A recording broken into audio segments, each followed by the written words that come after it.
Hi guys, நீங்கள் பார்த்துட்டு இருக்கிறதுங்க FC. பட்ட பகலில் வேகமன் போலீஸ் ஸ்டேஷனில் மக்கள் கூட்டம் அதிகமாக இருக்கும்போது ஒரு கொலை நடக்குது. யார் அந்த கில்லர், எதுக்கு அந்த கொலையை பண்ணா, எப்படி பண்ணா அப்படிங்கிறத எண்டிங்கில் ஒரு வேற லெவல் ட்விஸ்டோட சொன்ன படம் தான் இரட்டா. ஃபாலோ பண்ணாதவங்க ஃபாலோ பண்ணிக்கோங்க, சப்ஸ்கிரைப் பண்ணாதவங்க சப்ஸ்கிரைப் பண்ணிக்கோங்க.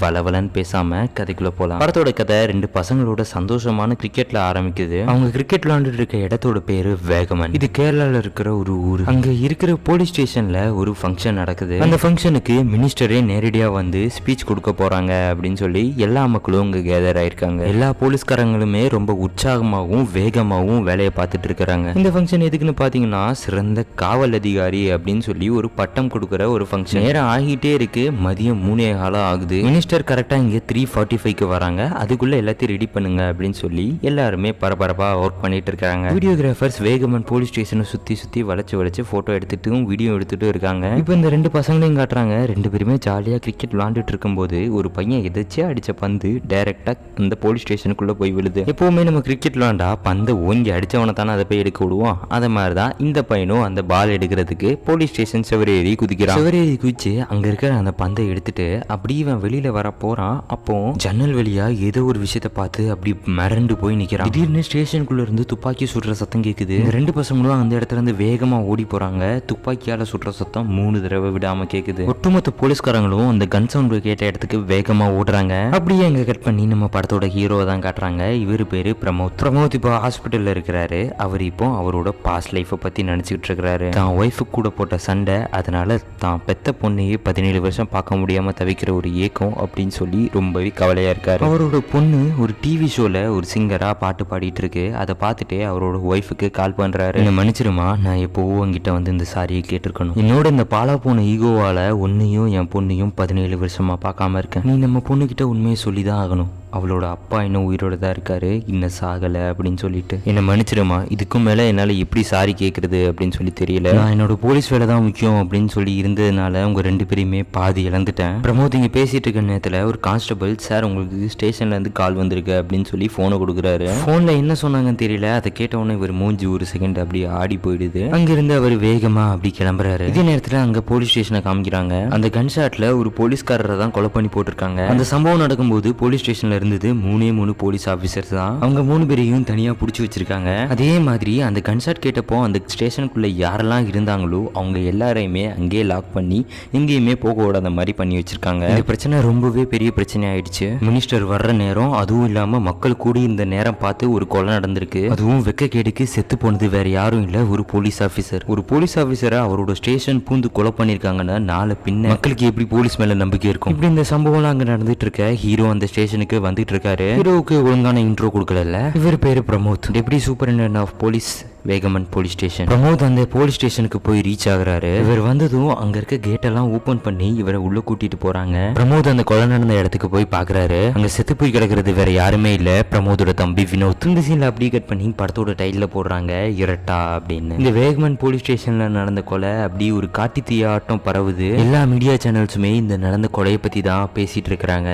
இப்போ அந்த மினிஸ்டரோட வீட்டை காட்டுறாங்க. இப்போ மினிஸ்டரை பாக்குறதுக்கு இந்த வேகமன் போலீஸ் ஸ்டேஷனோட எஸ்பி வந்திருக்காங்க. இவங்களோட பேரு கீதா. இதை பாருங்க கீதா, இந்த கேஸை நீங்க எவ்வளவு சீக்கிரமா முடிப்பீங்கன்னு எனக்கு தெரியாது, ஆனா சீக்கிரமா முடிக்கணும். சிஎம் இருந்து நிறைய பிரஷர் வருது இந்த கேஸை சீக்கிரம் முடிக்க சொல்லி. சீக்கிரம் இந்த கேஸை முடிங்க. கீதா அங்க இருந்து கிளம்பி டைரக்டா வேகமன் போலீஸ் ஸ்டேஷனுக்கு தான் வராங்க. வந்தவங்க டைரக்டா வினோத்தோட டெட் பாடியை தான் பாக்குறாங்க. ஃபாரன்சிக் ஆபீசர்ஸ் அங்க ஆல்ரெடி ஏதாவது எவிடன்ஸ் கிடைக்குமான்னு சொல்லி சர்ச் பண்ணிட்டு இருக்காங்க.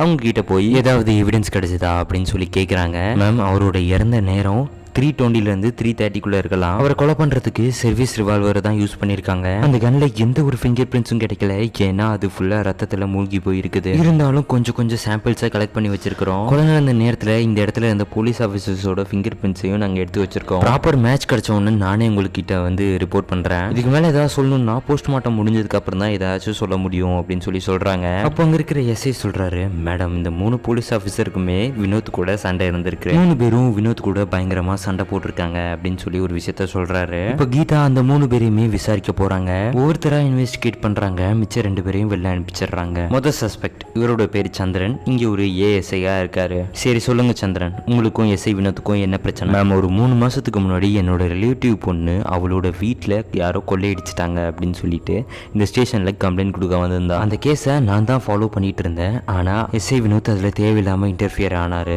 என் ரிலேட்டிவ் பொண்ணோட வீட்டுக்கு நைட்டு போல போய் அவளை டிஸ்டர்ப் பண்ணிட்டு இருந்தாரு. நான் ஏன் சார் இப்படி பண்றீங்க அப்படின்னு கேட்டதுக்கு வயசு வித்தியாசம் கூட பார்க்காம என்ன செவிட்டிலே 2 அடி அடிச்சிட்டாரு.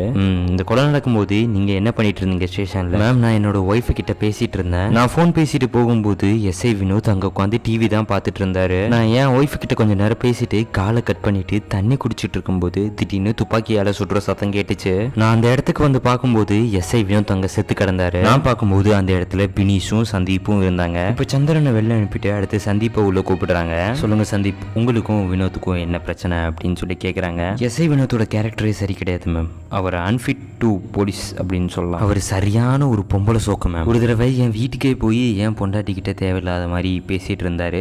ஸோ அவர்கிட்ட ஏன் இதை மாதிரி பண்ணீங்க அப்படின்னு சொல்லி நான் கேட்க போனேன். அதுக்கு அவர் ஒழுங்கா பதில் பேசாம தேவையில்லாம அத்துமீறி பேசினாரு. இதனால எங்க 2 பேருக்குள்ளயுமே பெரிய சண்டையே நடந்துச்சு. அன்னையில இருந்து நான் எஸ்ஐ வினோத் கிட்ட அவ்வளவோ பேச்சு கொடுக்கறதுல அவர்கிட்ட பேசுறதும் இல்லை அப்படின்னு சொல்லி சந்தீப் சொல்லிட்டு இருக்காரு. இந்த நேரத்துல தான் அந்த கன்ல இருந்த ஃபிங்கர் பிரிண்ட் யாரோடது அப்படிங்கிற ரிசல்ட் வந்திருக்கு. அது வேற யாரோடதும் இல்லை, அந்த 3வது சஸ்பெக்ட் பினிஷோடது. அப்ப அந்த எஸ்ஐ சொல்றாரு, பினிஷ் வினோத் கொலை பண்ணிருக்கிறதுக்கு நிறைய சான்சஸ் இருக்கு மேம் அப்படின்ட்டு. இதெல்லாம் கேட்டுட்டு இருந்த ஹீரோ பேசுறாரு. இப்போ மேடம், அந்த சர்வீஸ் ரிவால்வர் பினிஷோடது. அவரோட ஃபிங்கர் பிரிண்ட் இப்பதான் பட்டிருக்கணும், இன்னைக்கு தான் பட்டிருக்கணும்னு இல்லை, எப்ப வேணாலும் பட்டிருக்கலாம். நாம இதை ஒரு எவிடன்ஸா கன்சிடர் பண்ண முடியாது அப்படின்னு சொல்லி ஹீரோ சொல்றாரு. சரி, அந்த 3வது சஸ்பெக்ட் பினிஷே கூப்பிடுங்க, என்னன்னு விசாரிப்போம் அப்படின்னு சொல்லி பினிஷை உள்ள கூப்பிடுறாங்க. பினிஷ்க்கும் வினோத்துக்கும் என்ன சண்டை அப்படின்னு கேட்டீங்கன்னா, ஒரு 6 மாசத்துக்கு முன்னாடி பினிஷும் வினோத்தும் ஒரு லாட்ஜுக்கு ரைடு போயிருக்காங்க. அந்த லாட்ஜுக்கு வரும்போது ஆல்ரெடி வினோத் சரியான சரக்குல தான் இருந்திருக்காரு. அவரு அங்க கேம்பிளிங் ஆட ஆரம்பிச்சிட்டாரு. நான் தான் அவரை கட்டுப்படுத்தி வெளில கூட்டிட்டு வந்துட்டு இருந்தேன். அப்போ அந்த இடத்துல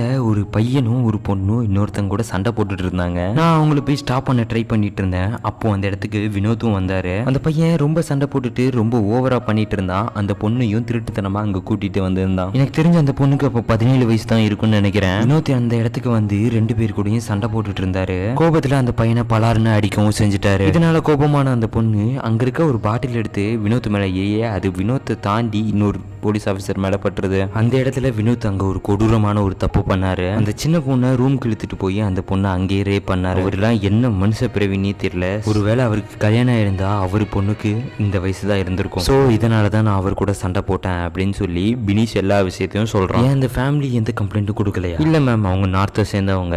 அன்னைக்கு ராத்திரியே அந்த லாட்ஜை வெக்கேட் பண்ணிட்டு அங்கிருந்து கிளம்பி போயிட்டாங்க. நாங்களும் எவ்வளவோ கான்டாக்ட் பண்ண ட்ரை பண்ணோம், ஆனா எந்த ஒரு பயனும் இல்ல. அடுத்து அங்க இருக்க எல்லாரையுமே விசாரிக்கிறாங்க.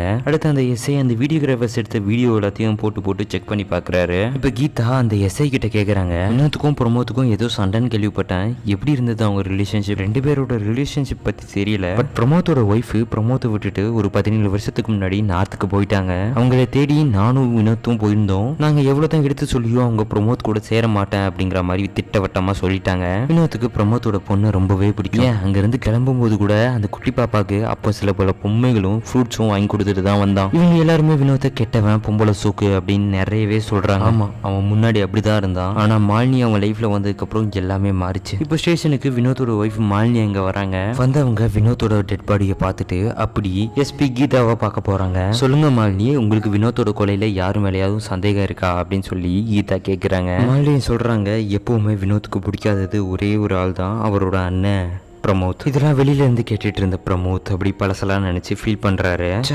வினோத் இப்படி இருந்ததுக்கு ஒரு விதத்துல நானும் என் அம்மாவும் தான் காரணமா இருப்போம். இவங்க 2 பேரும் சின்ன பிள்ளையா இருக்கும்போது இவங்க 2 பேரோட அப்பாவும் ஒரு போலீஸ் ஆஃபீஸரா இருந்திருப்பாரு. ரொம்ப கேவலமான ஒரு போலீஸ் ஆஃபீஸர். அவங்க அம்மா இருக்கும்போது இன்னொரு பொண்ணு கூட குடும்பம் நடத்திட்டு இருந்தாராம். இதை பார்த்துட்டு இவங்களோட அம்மா ஏன் இப்படி பண்றீங்கன்னு கேட்டதுக்கு அவங்கள வீட்டை விட்டு அடிச்சு துரத்திடுறாரு. இதெல்லாம் பார்த்துட்டு இருந்த அந்த ஸ்டேஷனோட எஸ்ஐ, அவங்க 2 பேரும் உன் பசங்க, நீ தான் அவங்கள பாத்துக்கணும் அப்படின்னு சொல்லி திட்டவட்டமா சொல்றாரு. இதனால அவங்க அப்பா வினோத்தை மட்டும் அங்கிருந்து கூட்டிட்டு போயிடுறாரு. கேடுகாரனா இருந்துட்டு அவன் பிள்ளைக்கு மட்டும் என்ன நல்லதையா சொல்லி கொடுக்க போறான். அவன் பண்ண பாவத்துக்கு அவனை வீடு தேடி வந்து வெட்டிட்டு போனாங்க. அவன் செத்து போயிட்டான். இருந்தாலும் வினோத்துக்கு அவனோட தாக்கம் அப்படிதான் இருக்கு. என்னதான் இருந்தாலும் அவனோட அம்மா இந்த மாதிரி ஒரு பைத்தியக்காரன்ட்டு அவனை விட்டுட்டு போயிட்டாங்களே அப்படிங்கிற ஒரு ஏக்கம் அவனுக்குள்ள. தனக்கு கிடைக்காத வாழ்க்கை பிரமோத்துக்கு மட்டும் கிடைச்சிருச்சே அப்படிங்கிற ஒரு பொறாம ஒரு பக்கம். ஒட்டுமொத்த கோவத்தையும் வெறுப்பையும் பிரமோத் மேல காட்டி அங்கிருந்து வேகமா ஓடி போறான். போற வழி எல்லாமே அவனோட ஒரே எதிரி பிரமோத் தாண்டும் அவன் கூட எக்காரணத்தை கொண்டு சேர்ந்துடக்கூடாது அப்படின்னு சொல்லிட்டு போறான். இப்ப அப்படி பிரசன்ட்டுக்கு வந்தோம்னா போஸ்ட்மார்ட்டம் முடிஞ்சிருச்சு, அதோட ரிசல்ட் வந்துருச்சு அப்படின்னு சொல்லி பிரமோத்தை ஒரு ஆஃபீஸர் கூட்டிட்டு போறாரு. பிரமோத்தும் அந்த ரிப்போர்ட்டை வாங்குறதுக்கு அப்படி போறாரு.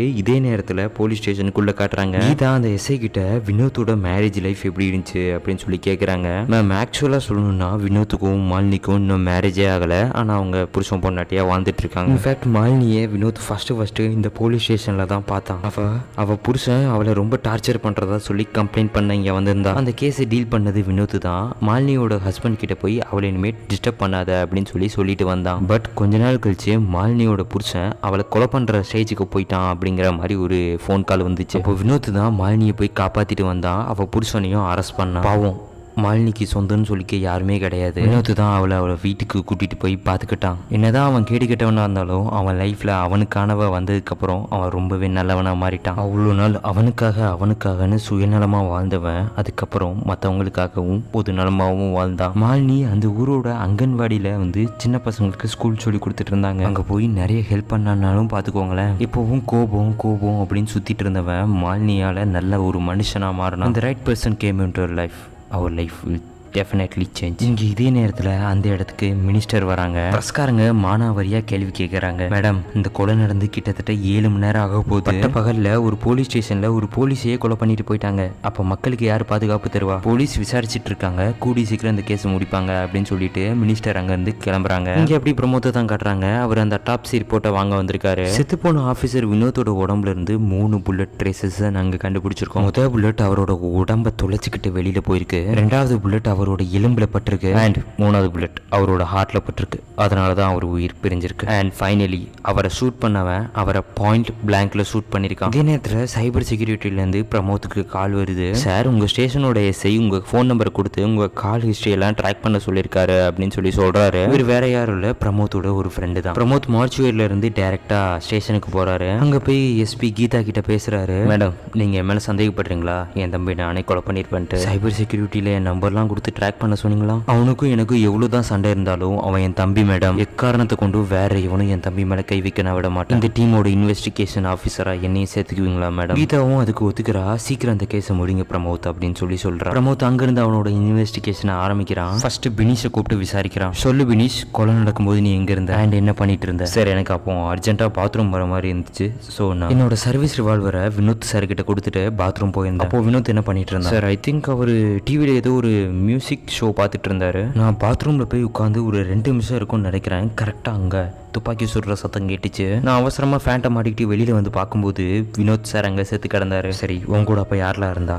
சந்திரனும் சந்தீப்பும் இருந்தாங்க. சரி, இப்போ அந்த சந்தீப் இப்போ உள்ள ஒரு சொல்லு சந்தீப்.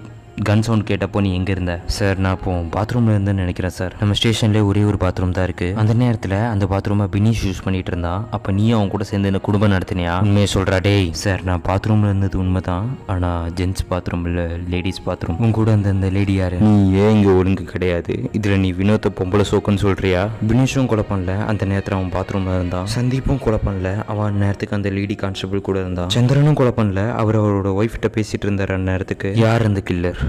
யாரா இருக்கும்? அந்த வீடியோகிராஃபர் எடுத்த ஃபுட்டேஜஸ் எல்லாம் ஹீரோ பார்த்துட்டு இருக்காரு. அப்போ கன்ஷாட் கேட்டப்போ எல்லாருமே உள்ள ஓடி வந்திருப்பாங்க இல்லையா ஸ்டேஷனுக்கு. அப்போ அந்த வீடியோகிராஃபரும் உள்ள ஓடி வந்திருக்கான். இப்போ அந்த வீடியோல அந்த செல்லுல இருக்க அக்யூஸ்ட பார்த்தா அந்த அக்யூஸ்ட் அங்க இருக்க மாட்டான். இவன் செல்லுல இல்லைன்னா அப்போ இவன் தான் அந்த கில்லரா? அந்த அக்யூஸ்டை எழுப்பி கொலை நடக்கும்போது எங்கடா இருந்த? என்ன சார் கேள்வி கேட்குறீங்க? ஜெயிலில் அடைச்சி வச்சிருக்கீங்க, வேற எங்கே இருப்பாங்க? இல்லையே, திருட்டுத்தனமா சாவியை திருடி போலீஸ் ஆஃபீஸர் கொலை பண்ணிட்டு மறுபடியும் ஜெயிலுக்குள்ள வந்து உட்காரலாமே. ஹீரோ பலார்னு அந்த அக்யூஸ்டை 2 அடி அடிக்கிறாரு. அப்போதான் அவன் எல்லா உண்மையும் அப்படியே சொல்றான். சார், நான் ஒன்றும் கொலைலாம் பண்ணல சார், என்ன கஞ்சா திருடுனேன் அப்படின்னு சொல்லி ஒரு கேஸ்ல தான் சார் இங்கே பிடிச்சி போட்டாங்க. அந்த வினி சார் அவசரமா பாத்ரூம் போற அவசரத்தில் சாவியை கீழே போட்டுட்டு போயிட்டாரு சார். அந்த கஞ்சா இருந்தால் தானே நான் அந்த ஜெயிலில் இருக்கணும் அப்படின்னு சொல்லிட்டு அந்த கஞ்சாவை எடுத்து தூக்கி எங்கேயாவது எரியலான்னு தான் சார் நான் போனேன். நான் நினச்ச மாதிரி கதவை திறந்து வெளியும் போனேன். கஞ்சாவை எடுத்துட்டு அதை டிஸ்போஸ் பண்ணலாம் அப்படின்னு சொல்லிட்டு கதவை திறக்கிற நேரம் கரெக்டாக புல்லட் சவுண்ட் கேட்டுச்சு சார். எல்லாரும் டெட் பாடியை பார்த்துக்கிட்டு இருந்த நேரம் நான் கமுக்கமாக போய் செல்லுக்குள்ளே போய் உட்காந்துக்கிட்டேன் சார். வேற ஒன்றுமே எனக்கு தெரியாது சார், நான் எந்த கொலையுமே பண்ணல சார் அப்படின்னு சொல்லி அவன் நடந்த எல்லா விஷயத்தையும் சொல்கிறான். அப்போ இவனுமே அந்த கில்லர் இல்லை. அப்போ யார் தான் அந்த கில்லர்? அந்த ஃபுட்டேஜஸை மறுபடியும் ஒருக்க செக் பண்ணி பார்க்குறாங்க. அப்போது அந்த சின்ன பசங்க கிரிக்கெட் விளையாடுற ஃபுட்டேஜும் அதில் இருக்குது. அதில் அங்கே ஒரு நாய் இருக்கிறதும் அதில் தெரிய வருது. கான்ஸ்டபிள், இந்த கில்லர் யாருன்னு நான் கண்டுபிடிச்சிட்டேன், அந்த 2 பசங்களையும் சீக்கிரமாக கூட்டிட்டு வாங்க அப்படின்னு ஹீரோ சொல்லிட்டு இருக்காரு. இதே நேரத்தில் அந்த மினிஸ்டர் எஸ்பி கீதா கிட்ட தான் பேசிட்டு இருக்காங்க. அதான் அந்த 3 சஸ்பெக்ட் இருக்காங்கல்ல, அவங்க 3 பேரையும் அரெஸ்ட் பண்ணி அவங்க தான் கில்லர்னு சொல்லி இப்போதைக்கு இந்த கேஸை முடிச்சு தள்ளுங்க. சிஎம் ஒரே டார்ச்சர் பண்றாரு இந்த கேஸை சீக்கிரம் முடிக்க சொல்லி. அப்போ அந்த இடத்துக்கு பிரமோத் வர்றாரு. மேம், இந்த கேஸ் இந்த இடத்துல முடியுது, அந்த கில்லர் யாருன்னு தெரிஞ்சிருச்சு. வினோத்தை யாருமே கொலை பண்ணல, வினோத் சூசைட் பண்ணிக்கிட்டான். என்ன சொல்றீங்க மிஸ்டர் பிரமோத்? இந்த வெளியில் போய் மீடியாட்ட சொன்னால் யாராச்சும் நம்புவாங்களா?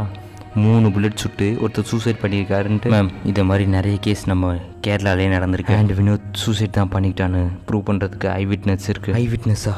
யார் அது? இப்போ பிரமோத் அந்த கிரிக்கெட் விளாண்ட 2 சின்ன பசங்களை கூட்டிட்டு வராங்க. தம்பி, நீ பார்த்ததை பயப்படாமங்க சொல்லு. இப்போ இங்கே என்ன நடந்துச்சுன்னா, அந்த சின்ன பையன் பால் எடுக்கிறதுக்கு செவரேறி குச்சிருப்பான் இல்லையா, அப்போ கூட எதையோ பார்த்து ஜன்னல் வழியாக பயந்துருப்பான். அது வேற ஒன்றும் இல்லை, வினோத் சூசைட் பண்ணிக்கிறத பார்த்து தான் பயந்துருப்பான். சரி பிரமோத், சம்மந்தமே இல்லாமல் வினோத் ஏன் சூசைட் பண்ணிக்கிட்டான்? அவன் ஹாப்பியாக தானே இருந்தான். அந்த ரீசனை தான் மேம் நம்ம கண்டுபிடிக்கணும். அண்ட் ஃபைனல் லாஸ்ட் கொஸ்டின், இந்த பசங்க இந்த சூசைடை பார்த்தாங்கன்னு உங்களுக்கு எப்படி தெரியும்? நான் இந்த ஸ்டேஷனுக்குள்ளே ஃபர்ஸ்ட் வரும்போது ஒரு நாய் ஒரு பாலை தூக்கிட்டு ஓடி போச்சு. இந்த பசங்களோ வெளியில் கிரிக்கெட் விளாண்டுட்டு இருந்தாங்க. அப்போ இப்படி உள்ள வந்துச்சு. அந்த கெஸிங் தான் மேம் அப்படின்னு சொல்லிட்டு பிரமோத் அங்கிருந்து ஃபீலிங்கா அப்படி போறாரு. அப்போ சந்திரன் பிரமோத் கிட்ட வந்து, சார் இதான் சார் இந்த வீடியோ தான் சார் வினோத் சார் கடைசியா பார்த்த வீடியோ அப்படின்னு சொல்லி சொல்றாரு. அது என்ன வீடியோன்னு பாத்தீங்கன்னா, பிரமோத்தோட பொண்ணு பாட்டு பாடுற வீடியோ. ஹீரோ கூட சேர்ந்து பினிஷும் அந்த வீடியோவை பாக்குறான். சார், நான் உங்ககிட்ட சொன்னல லாட்ஜில் ஒரு பொண்ணை வினோத் சார் ரேப் பண்ணாருன்னு சொல்லிட்டு, அந்த பொண்ணு தான் சார், அந்த பொண்ணு தான் இப்போ பாட்டு பாடுது. இதை கேட்டோன்னு ஹீரோக்கு அப்படி தலையெல்லாம் கிருன்னு சுத்துது. இப்போ அப்படி வினோத்தோட பாயிண்ட் ஆஃப் வியூவில் காட்டுறாங்க. டிவியில் பிரமோத்தோட ஒய்ஃபையும் அந்த பொண்ணையும் பார்த்ததும் வினோத் அப்படி உடஞ்சி போய் அந்த சேர்ல உட்காடுறான். தான் அண்ணன் பொண்ணு